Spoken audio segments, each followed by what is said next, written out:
Hello दोस्तों।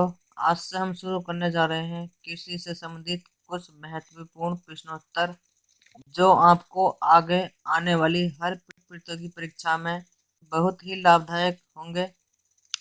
हम video में जितने भी क्वेश्चन आपको दिखाएंगे उनको ध्यान से पढ़िएगा और अगर आपको वीडियो पसंद आई तो हमारे चैनल को सब्सक्राइब और लाइक जरूर करिए।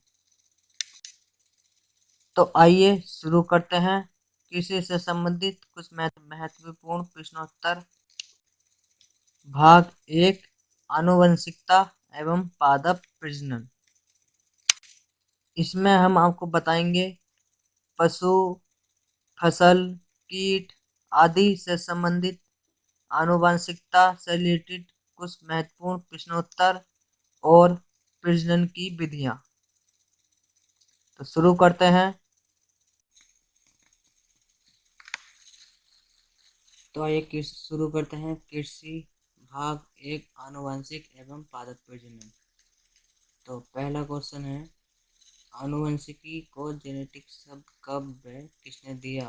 किसने दिया है? बेटसन ने सन 1905 में दिया है। अगला क्वेश्चन है, आनुवंशिकी की कितनी मुख्य शाखाएं हैं? कितनी मुख्य शाखाएं हैं? 9। अगला क्वेश्चन है, जन्म प्लाज्म सिद्धांत का प्रतिपादन किसने किया?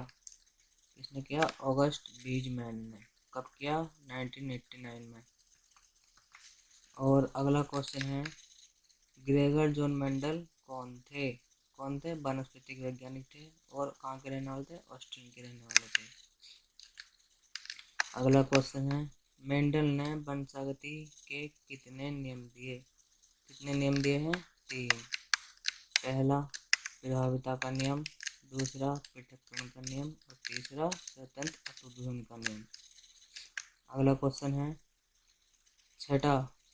अगला क्वेश्चन है, युग्मन व प्रतिकर्षण अवस्था किसने दी? किसने दी? बेटसन व पुनेट ने। कब? सब सन 1905 में। अगला क्वेश्चन है, वंशागति का गुणसूत्रवाद किसने दिया? किसने है? सटन व बोवेरी ने। अगला क्वेश्चन, मॉर्गन और कैटल ने वर्ष 1912 में कौन सा शब्द दिया? कौन सा? जीन विनिमय का। अगला क्वेश्चन है, जीन संतुलनवाद यानी कि जेनिक बैलेंस थ्योरी किसने दी? किसने दी? कैल्विन ब्लैकमैन ब्रिजेस ने। अगला क्वेश्चन है, व्यंजन ने जीन को कितने भागों में विभाजित किया? कितने भागों में? 3 भागों में। कौन कौन से हैं? सिस्ट्रोल, रिकॉन और म्यूट्रॉन। अगला क्वेश्चन है, क्रोमोसोम शब्द किसने दिया है? किसने दिया है? बोल्डेर ने। और अगला, एक जीन एक एंजाइमवाद किसने प्रस्तुत किया था? किसने किया था? G.W. बीडल व E.L. टॉपटन ने। और ये कब किया था? 1941 में। अगला क्वेश्चन है, डीएनए में द्विसूत्री कुंडलित संरचना का पता किसने लगाया? किसने लगाया था? वाटसन और क्रिक ने। अगला क्वेश्चन है, आनुवंशिकी पदार्थ कितने प्रकार के होते हैं? कितने होते हैं? 2 प्रकार के। कौन कौन से? डीएनए और आरएनए। अगला क्वेश्चन है, न्यूक्लियोसाइड किसे कहते हैं? न्यूक्लियोसाइड किसे कहते हैं? डीऑक्सीराइबोस व नाइट्रोजीन बेस के संयोग को। Nucleoside equal to deoxyribose plus nitrogen base. और न्यूक्लियोटाइड क्या होता है?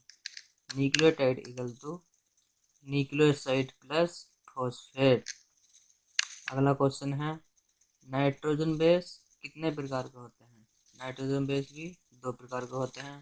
पहला है प्रिमिडीन और दूसरा है प्यूरिन। प्यूरिमिडीन में क्या क्या होता है? प्यूरिमिडीन भी 3 प्रकार के होते हैं।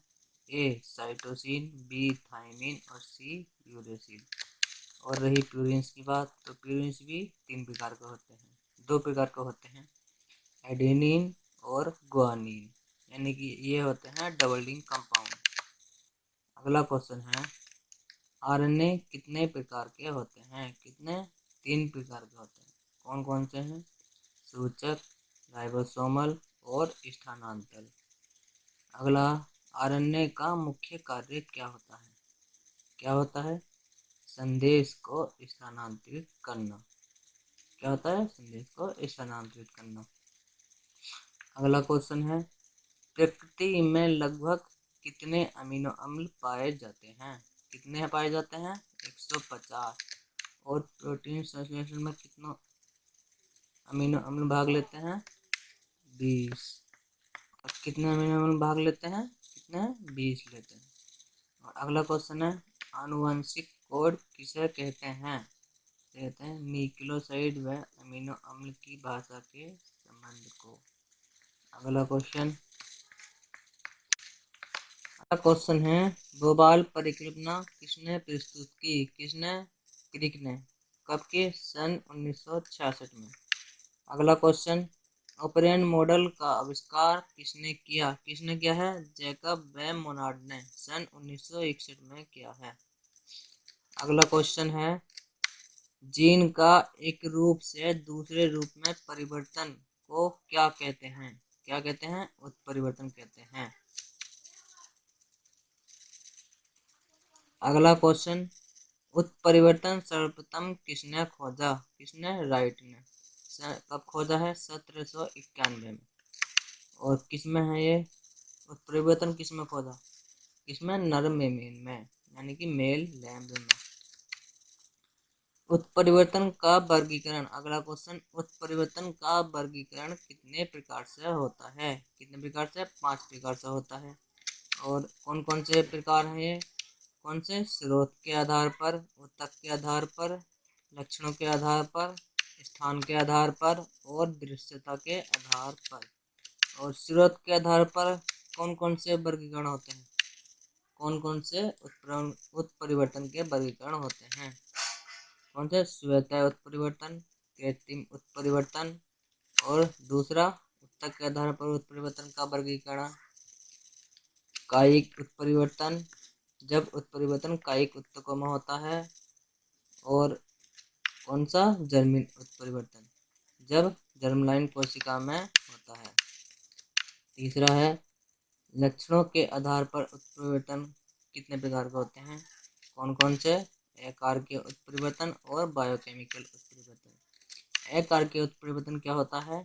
किसी जीव के आकारिक लक्षणों में परिवर्तन होता है। और बायोकेमिकल उत्परिवर्तन किसी जीव के बायोकेमिकल कार्य में परिवर्तन होता है। और अगला है, स्थान के आधार पर उत्परिवर्तन। स्थान के आधार पर कौन कौन से हैं? न्यूक्लियर उत्परिवर्तन और साइटोप्लाज्मिक उत्परिवर्तन। न्यूक्लियर उत्परिवर्तन क्या होता है? न्यूक्लियर जीन में होता है। और साइटोप्लाज्मिक उत्परिवर्तन साइटोप्लाज्मिक जीन्स में होता है।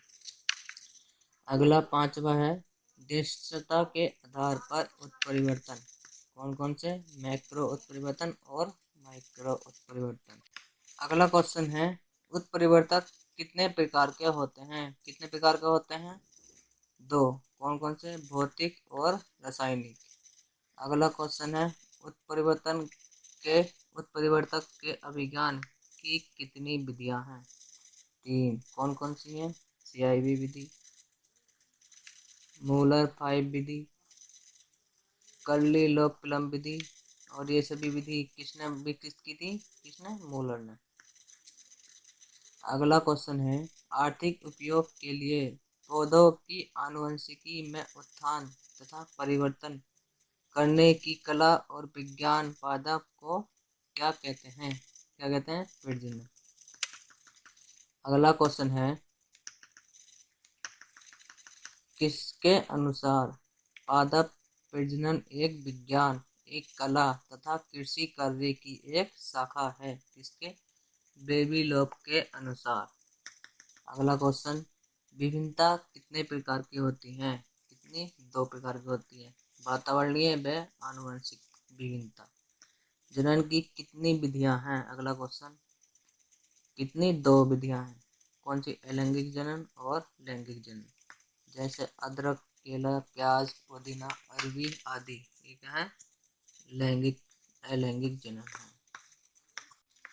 अगला क्वेश्चन है, असंजन क्या है? असंजन क्या है? अलैंगिक जनन की एक प्रक्रिया है। और अगला क्वेश्चन, असंयोजन को कितने भागों में बांटा गया है? कितने हैं? 4। कौन कौन से हैं? निषेक जनन, अनुगमन, अभिजाणुता और गौण भ्रूण। और अगला क्वेश्चन, जब भ्रूण बिना निषेचन के अंड कोशिका से विकसित होता है तो उसे क्या कहते हैं? क्या कहते हैं? अनिषेक जनन। और जब भ्रूण भ्रूणपोष की सहायक कोशिकाओं या प्रतिमुख कोशिकाओं में विकसित होता है तो उसे अपयुग्मन कहते हैं। और अगला क्वेश्चन, जब भ्रूण का विकास सीधा द्विगुणित अंड कोशिका में होता है तो उसे कहते हैं अभिजाणुता।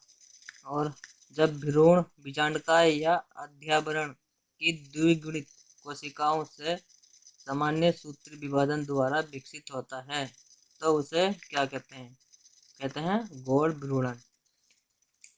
अगला क्वेश्चन है, लघु बीजाणु व महाबीजाणु कौन पैदा करता है? कौन पैदा करता है? नर व मादा युग्मक। और लघु बीजाणु जनन कहाँ पैदा होते हैं? परागकोश में। और महाबीजाणु कहाँ पैदा होते हैं? अंडाशय में। अगला क्वेश्चन, लघु बीजाणु व महाबीजाणु में नर व मादा युग्मकों का विकास क्या कहलाता है? क्या कहलाता है? गैमीटोजेनेसिस। और अगला क्वेश्चन, पुष्पन प्रक्रिया में सर्वप्रथम पुष्प के खुलने को क्या कहते हैं? क्या कहते हैं? एंथेसिस। यानी कि जब पुष्प खुलता है तब उसको कहते हैं एंथेसिस। नर युग्मक व अगला क्वेश्चन, नर युग्मक व मादा युग्मक की संयुक्ति को क्या कहते हैं? क्या कहते हैं? निषेचन कहते हैं। निषेचन की खोज सर्वप्रथम किसने की? किसने की है? स्ट्रॉसबर्गर ने। कब की? 1884। बहुभ्रूणता की खोज किसने की? किसने? ल्यूवेनहॉक ने 1719 में करी। बहुभ्रूणता आमतौर पर पाई जाती है किसमें? अनावृत बीजी में, यानी कि जिम्नोस्पर्म, जैसे कि नींबू, आम, नागफनी, पोहा, प्याज, प्रजाति आदि। अगला क्वेश्चन, प्राकृतिक अनिषेक फलन पाया जाता है केला में, यानी कि भ्रूण का विकास ना होना। भ्रूण का विकास ना होना। अगला क्वेश्चन, परागण कितने प्रकार के होते हैं? कौन कौन से? 2 प्रकार के होते हैं। कौन कौन से? स्वपरागण और पर परागण। अगला क्वेश्चन, स्वपरागण की कितनी विधियां हैं? कितनी? क्लिस्टोगेमी, समकालपक्वता व केस्मोगेमी। और अगला, पर परागण के कितने प्रकार हैं? कितने? भिन्न कालपक्वता, स्त्री पूर्वता, पूर्वता, एकलिंगता, उभयलिंगाश्रयी व एकलिंगाश्रयी। अगला क्वेश्चन है, पर परागण की कितनी विधियां हैं? कितनी विधियां हैं? और कौन कौन सी हैं? वायु परागण, जल परागण, कीट परागण, जंतु परागण व पक्षी परागण। और अगला क्वेश्चन, स्वपरागित फसलों में प्रजनन की कितनी विधियां हैं? कितनी? प्रवेश, वरण और पिंसकरण। अगला क्वेश्चन है, स्वपरागित फसलों में वरण की 2 विधियां कौन कौन सी हैं? कौन कौन सी? समूह वरण और शुद्ध वंशक्रम वरण। और अगला क्वेश्चन है, समान प्रतीत होने वाले बीजों को छांटकर व उनसे बीज एकत्रित किए जाने की प्रक्रिया को क्या कहते हैं? क्या कहते हैं? समूह वरण। और अगला क्वेश्चन है, किसके अनुसार केवल एक समयोजी स्वनिश्चित जीव की संतति को शुद्ध वंशक्रम कहते हैं? किसके अनुसार? जॉनसन के अनुसार। और कब? 1909 में। अगला क्वेश्चन है, शुद्ध वंशक्रम वरण में विभिन्नता किसके द्वारा होती है? किसके? वातावरण के। और उपयोग में स्थानीय प्रजातियों का सुधार, पुरानी शुद्ध वंशक्रम किस्मों का सुधार और शुद्ध वंशक्रम में नए गुण के लिए वरण आदि। अगला क्वेश्चन है, प्रजनन की प्रपुंज विधि का उपयोग सर्वप्रथम किसने किया था? किसने किया था? नील्सन एले ने। कब? 1908 में किया था। अगला क्वेश्चन, प्रपुंज विधि का उपयोग कितने मुख्य उद्देश्यों के लिए किया जाता है? कितने? 3। और अगला क्वेश्चन, सर्वप्रथम एकल सीट डिसेंट विधि का जेई में प्रयोग किसने किया? किसने किया? ग्राफियस ने। कब? 1965। और अगला क्वेश्चन है, स्ट्रेटिफाइड समूह वर्ण विधि किसने निकाली थी? सीओ गार्डनर ने। किसने? सीओ गार्डनर ने। और अगला क्वेश्चन, संतति वर्ण या क्रमिक अंतः प्रजनन विधि किसने विकसित की है? किसने? हॉपकिंस ने की है। और कब की थी? 1908 में की थी। अगला क्वेश्चन है, भुट्टा पक्ति प्रजनन विधि किस विधि को कहते हैं? संतति वर्ण विधि को कहते हैं। अगला क्वेश्चन, प्रत्यावर्ती वर्ण किन फसलों के लिए किया जाता है? किन फसलों के लिए? परपरागित फसलों के लिए किया जाता है। और अगला क्वेश्चन है, प्रत्यावर्ती वर्ण कितने प्रकार का होता है? कितने प्रकार का? 4 प्रकार का होता है। और कौन कौन से हैं? सरल प्रत्यावर्ती वर्ण, दूसरा सामान्य संयोजन क्षमता हेतु प्रत्यावर्ती वर्ण, और तीसरा विशिष्ट संयोजन क्षमता हेतु प्रत्यावर्ती वर्ण, और चौथा है व्युत्क्रमी प्रत्यावर्ती वर्ण। अगला क्वेश्चन, अंतःप्रजात का एक मानक किस्म सहसंकरण को कहते हैं? क्या कहते हैं? प्रभुत्व संकर। और अगला क्वेश्चन है, उत्तम मुक्त परागित प्रभुत्व या किस्मों के अंतरा संकरण से उत्पन्न विषम युग्मज पुंज को क्या कहते हैं? क्या कहते हैं? संकुल किस्म। संकुल किस्म कहते हैं। और दोस्तों आज के लिए बस इतना ही। अगर आपको हमारी वीडियो पसंद आई तो हमारे चैनल को सब्सक्राइब करें और हमारी अगली वीडियो के नोटिफिकेशन के लिए घंटी का बटन जरूर दबाएं। और हाँ, वीडियो को लाइक और शेयर जरूर करें। धन्यवाद।